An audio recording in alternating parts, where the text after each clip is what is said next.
I am a man who builds, not with steel and stone, but with data, projections, and meticulously crafted systems. My name is Arthur, and at 38, I've spent my life eliminating risk, predicting the market, and ensuring my world runs with the cold, precise logic of a well-oiled machine.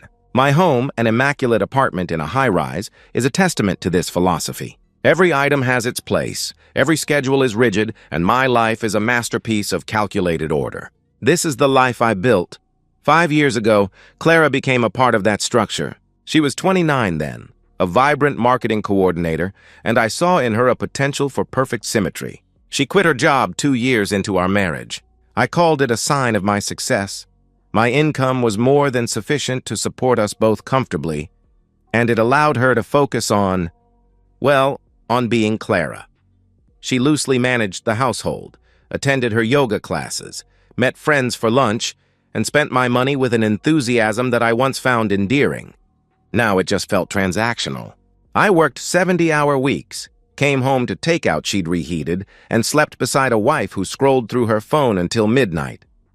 We had no children, a mutual decision made early on, though lately, a hollow space in our home made me wonder if it had been a mistake. There was no screaming, no obvious conflict, just a slow, silent erosion of connection that neither of us had the courage to acknowledge. Lately, though, the silence had been replaced by a subtle hum of paranoia. I noticed the changes. She'd angle her phone away whenever I entered the room, her thumb hovering over the screen. She started wearing a new perfume, an exotic scent I didn't recognize, just to run errands. She'd laugh at texts she wouldn't share, a secretive private joy that had nothing to do with me. The paranoia grew until it was a living thing in my chest. When I suggested we needed to reconnect, to remember why we'd chosen each other, she agreed with an almost frightening eagerness. It both relieved and unsettled me, and so I planned the perfect solution. A week at a remote cabin in the Cascade Mountains, 4 hours from the city.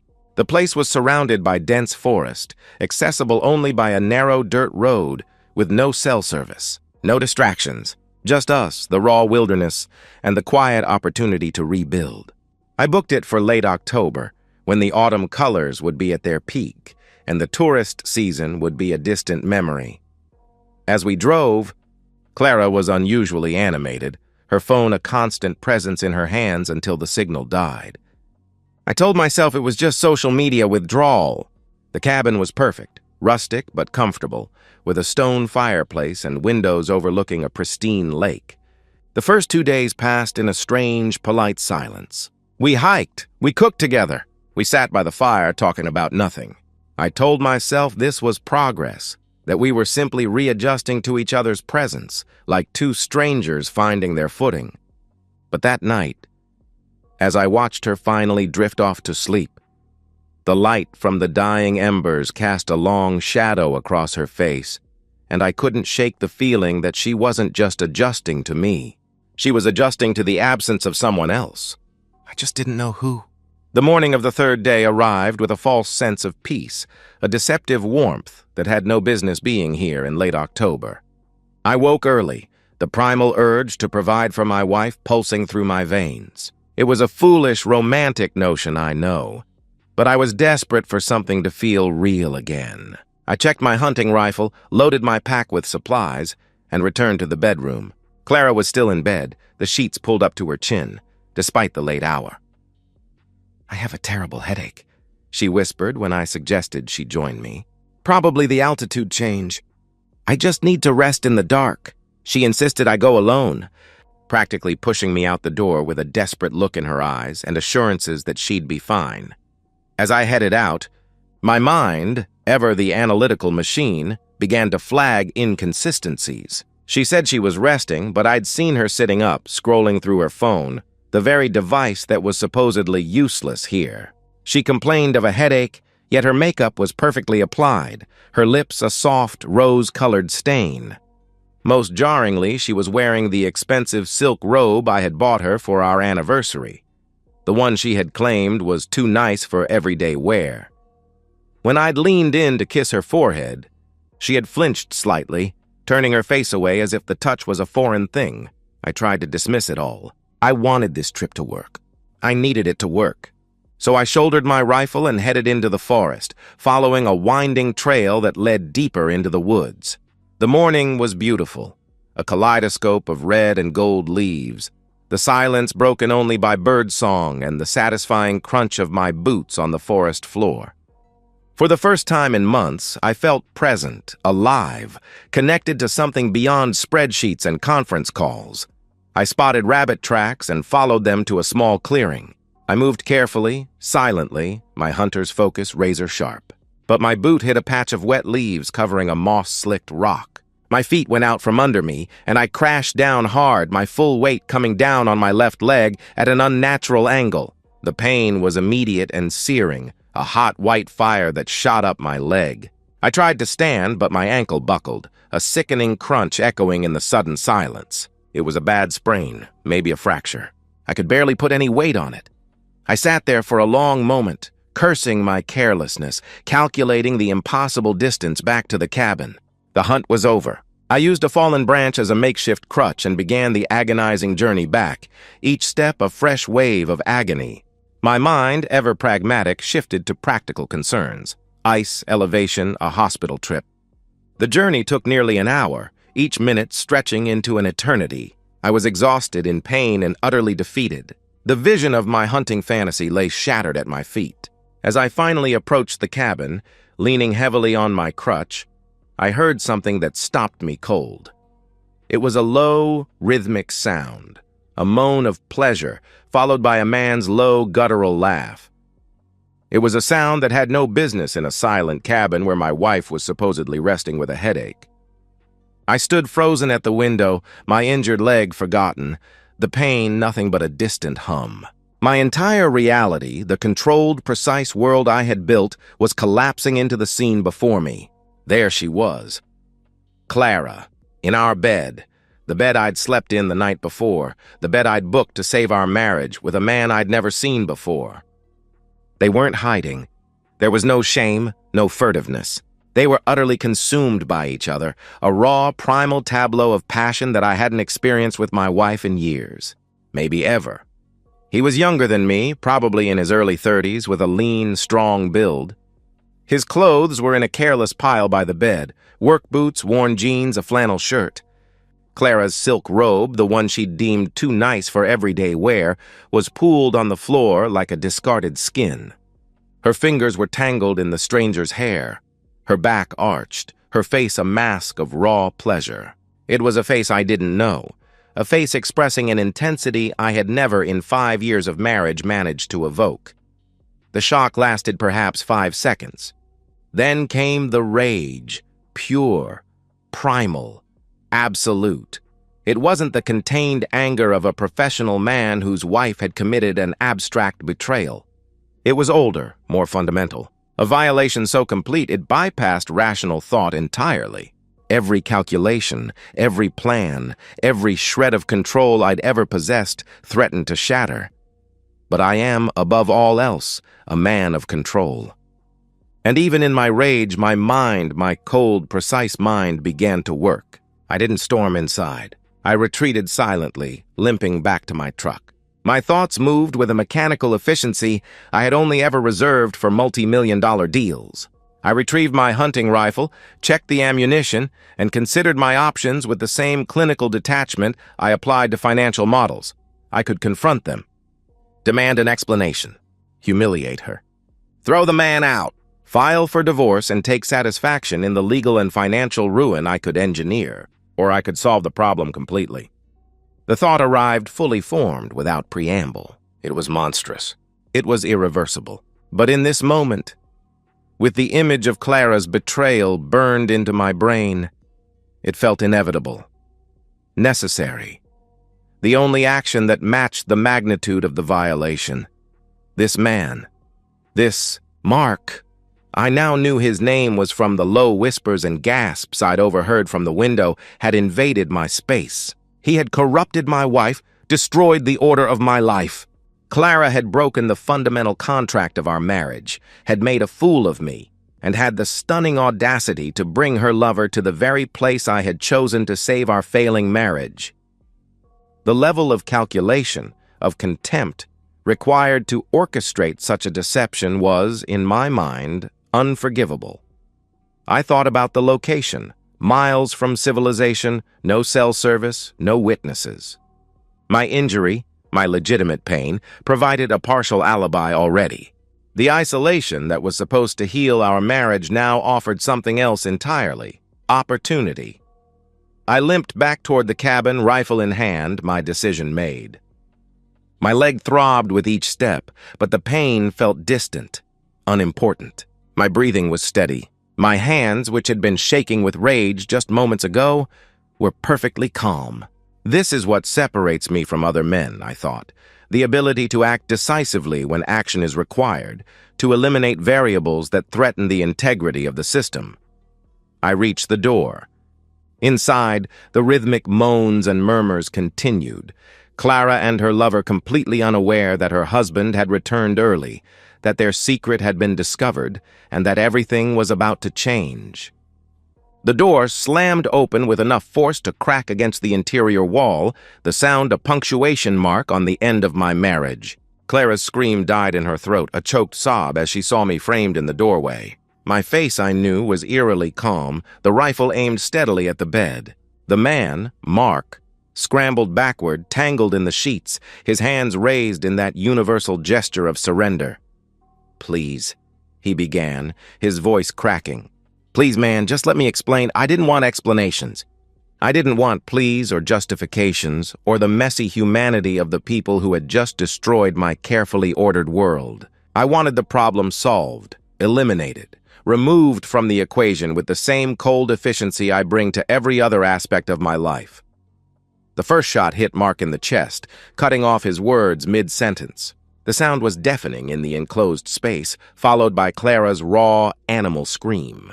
She was trying to scramble off the bed, reaching for something, clothes, a phone, some imagined escape, when my second shot found her. The scream stopped. The cabin fell silent except for the ringing in my ears. I stood there for a long moment, the rifle still raised, my mind already several steps ahead.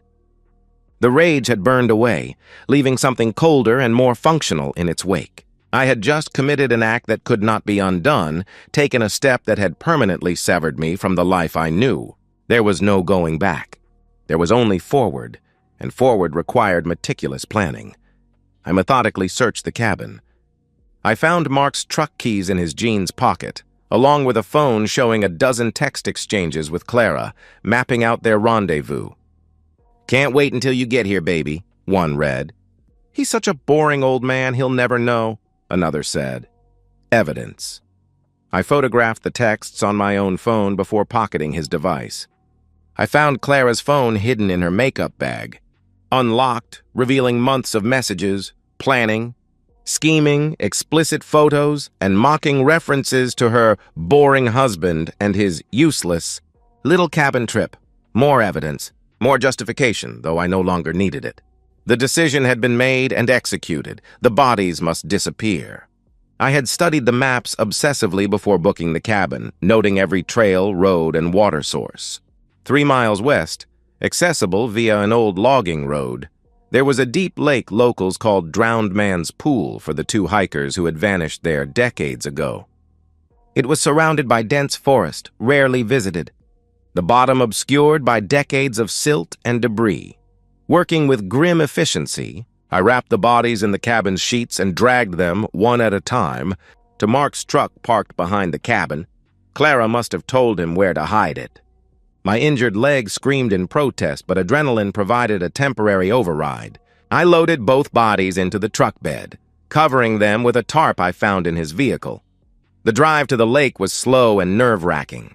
Every bump in the dirt road felt like potential discovery, though I knew rationally that we were miles from any other human being. At the lake, I drove the truck to the water's edge, shifted it into neutral, and released the parking brake. The truck rolled forward, slowly at first, then faster, splashing into the dark water. I watched as it sank, bubbles rising, until it disappeared entirely beneath the surface. The walk back to the cabin, limping on my injured leg, took over an hour. The forest, once a place of serenity, was now a silent accomplice to my crime. I stood in the doorway of the cabin, the scene of the crime before me. The air was thick with the scent of cordite and copper. Blood spatter stained the walls and the bedding. Shell casings lay like fallen soldiers on the floor. Disrupted furniture and a misplaced lamp told a story of a struggle. The scene was an obvious crime, but it was a story that would never be told if I did my job correctly. My mind, ever the analytical machine, began to assess the task. It was just a problem to be solved, a variable to be eliminated from my perfectly curated life. I began with documentation, not to preserve evidence, but to ensure I missed nothing in the cleanup. I used my phone to photograph everything from multiple angles. Then I stripped the bed completely, bundling every piece of fabric that might contain blood or DNA, sheets, pillowcases, blankets, even the mattress cover. These went into heavy-duty garbage bags I found under the kitchen sink. The mattress itself showed blood seepage. I flipped it, then with great effort I dragged it outside to the fire pit, along with all the fabric. I doused everything in lighter fluid and set it ablaze, watching as the flames consumed the evidence, turning the memories of their betrayal into ash. While the fire raged, I returned inside to begin the painstaking process of cleaning. I started with the obvious blood spatter, using bleach and hot water, scrubbing the walls, floor, and furniture until the stains were gone. I found 3 shell casings and pocketed them. I located a bullet embedded in the wall behind the bed and dug it out with a kitchen knife, patching the hole with toothpaste, a temporary fix that blended reasonably well with the aged wood. Hours passed. The sun tracked across the sky, but I paid it no mind. My injured leg throbbed, but I ignored the pain, focusing only on the task at hand. I cleaned not just the bedroom, but the entire cabin, eliminating any potential forensic evidence. I wiped down surfaces Mark might have touched. I vacuumed thoroughly, then burned the vacuum bag in the fire. I even scrubbed the bathroom, knowing Clara had likely showered with her lover, leaving DNA evidence everywhere. The fire outside eventually reduced the bedding to ash, which I scattered into the lake, a final resting place for their secrets. I cleaned the fire pit itself, then built a new, innocent fire using fresh wood, letting it burn naturally to establish the appearance of normal vacation activities. By the time the sun began to set, the cabin was cleaner than when we'd arrived. I stood in the middle of the main room, mentally reviewing my work. What evidence remained? My own presence, certainly, my fingerprints, my DNA, my possessions, but that's expected. I was supposed to be here. Clara's presence was expected too. But Mark's presence had been erased. The violence had been erased. The cabin had been restored to its original state, a quiet, rustic retreat where nothing unusual had happened. My story was simple. It was believable. It was mostly true. The kind of story that, without a body or evidence of violence, would be impossible to disprove. I'd go over the details again and again, rehearsing my performance for the authorities. The story would go like this. Clara and I went to bed last night. This morning I went hunting alone. Clara wanted to rest. I injured my leg, true, and returned early, true. Clara was gone, true in a sense. Her phone was gone, true, currently sinking in a lake. I searched the immediate area, calling for her, growing increasingly panicked. Eventually, with no sign of her and my leg too injured to search effectively, I called for help. I was the heartbroken husband, the victim of a mysterious disappearance, the architect of my own flawless alibi. The sheriff's department arrived 90 minutes after my call. 2 deputies in a mud-spattered SUV, followed an hour later by Sheriff Hutchins, a weathered man in his 60s who'd seen everything the mountains could throw at hikers and tourists. They found me sitting on the cabin's porch, my injured leg elevated, my face a mask of controlled anguish. My heart was a steady drum, and my mind was on a timer, rehearsing every beat of the performance. I walked them through my story, my voice steady but strained in exactly the right way. I showed them the hunting rifle unloaded and stored properly. I showed them where I fell, where I had injured my leg. I explained Clara's headache, her desire to rest, my decision to return early due to the injury. The deputies examined the cabin, pristine, showing no signs of disturbance.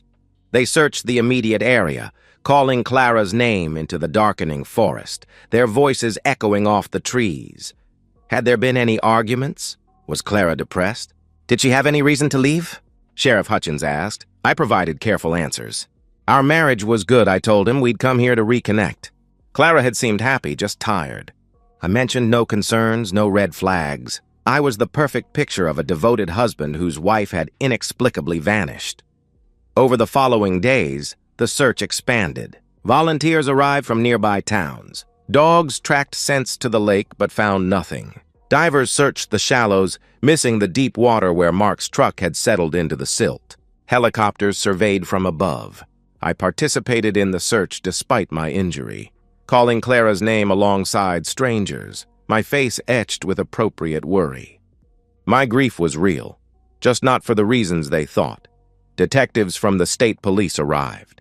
They interviewed me multiple times, their questions becoming more pointed. They examined my finances, which were solid with no unusual transactions.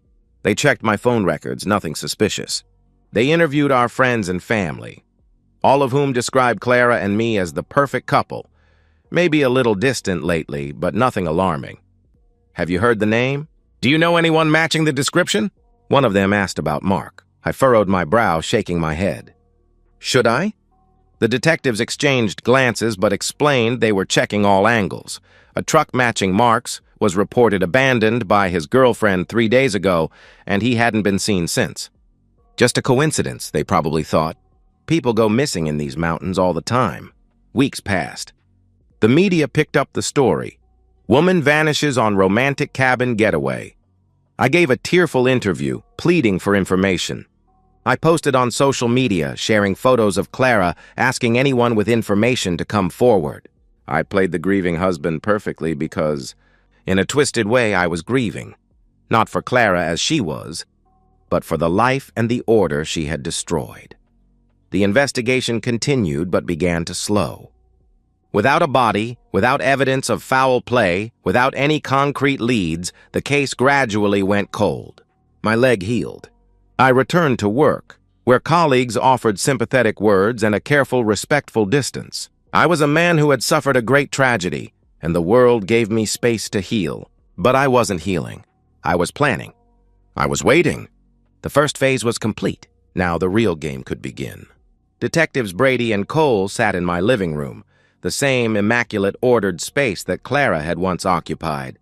The air was heavy with the smell of their cologne and the exhaustion of a man who'd chased a ghost for 6 months. Brady did most of the talking.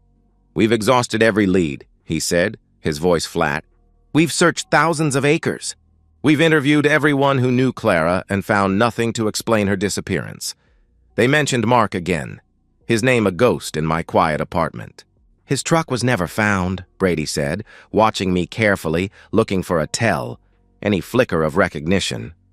"His disappearance around the same time as Clara's remains unexplained." I met his gaze steadily, my expression a carefully crafted mask of polite confusion. "That's strange," I said, my voice measured. "Do you think they're connected?"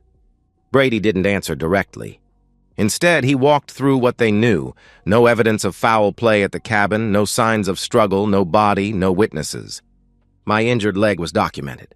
My alibi, while thin, was uncontested. My financial records showed no suspicious activity.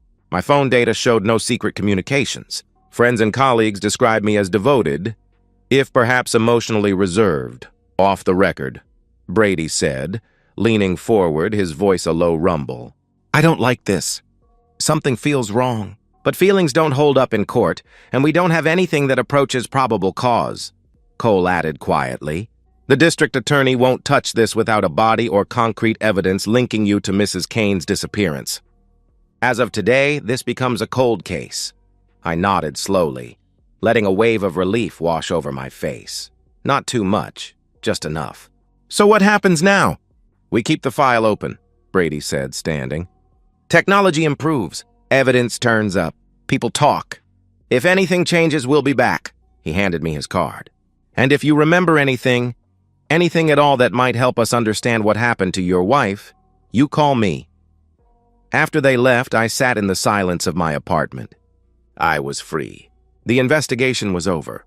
I'd gotten away with it not through luck or coincidence, but through meticulous planning and flawless execution. I should have felt triumphant. Instead, I felt hollow. The days blended together. I returned fully to work, took on new clients, and maintained my reputation as the brilliant analyst who could predict any outcome. My colleagues stopped offering condolences. The partner who had suggested bereavement leave now praised my resilience. Life moved on, as it always does. But I noticed changes in myself, subtle at first, then increasingly difficult to ignore. My world, once a bastion of perfect order, now felt like a fragile, hollow shell. The precision I had once taken pride in was now a burden, a relentless pursuit of control over a life that was fundamentally broken. I was a man who had solved a problem, but in the process, I had become a part of the problem myself. I was free, but I was also a ghost, haunted by a past that was not just dead, but buried by my own hand.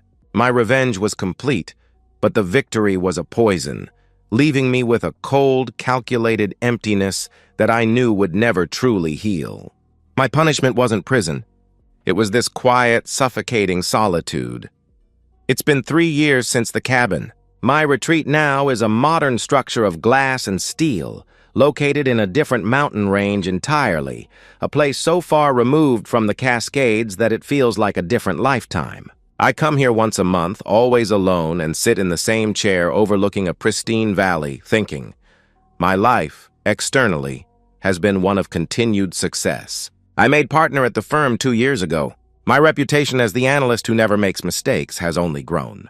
I've expanded my client base and increased my wealth. I date occasionally, appropriate women from professional circles, though nothing serious. When friends suggest it's time to move on, to open myself to new possibilities, I smile and agree, but never follow through. The investigation into Clara's disappearance remains officially open, but practically abandoned. Brady retired last year, and his replacement has shown no interest in cold cases. Mark's girlfriend eventually moved away.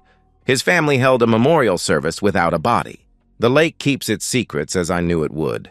Forensic technology has improved, but it's useless without evidence to analyze.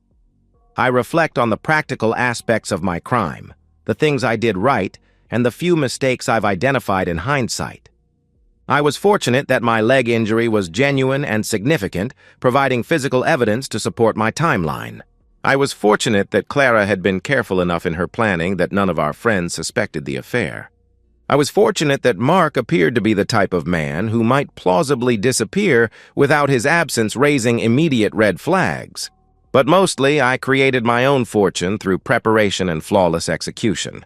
Yet, as I sit in this expensive cabin surrounded by evidence of my successful life, I confront the question I've been avoiding for 3 years. Was it worth it? I tell myself yes. Clara had violated the fundamental contract of our marriage. She had brought her lover to a place meant for healing our relationship, a level of disrespect and calculation that demanded an absolute response. Mark had knowingly participated in that betrayal. They had made their choices. I had made mine.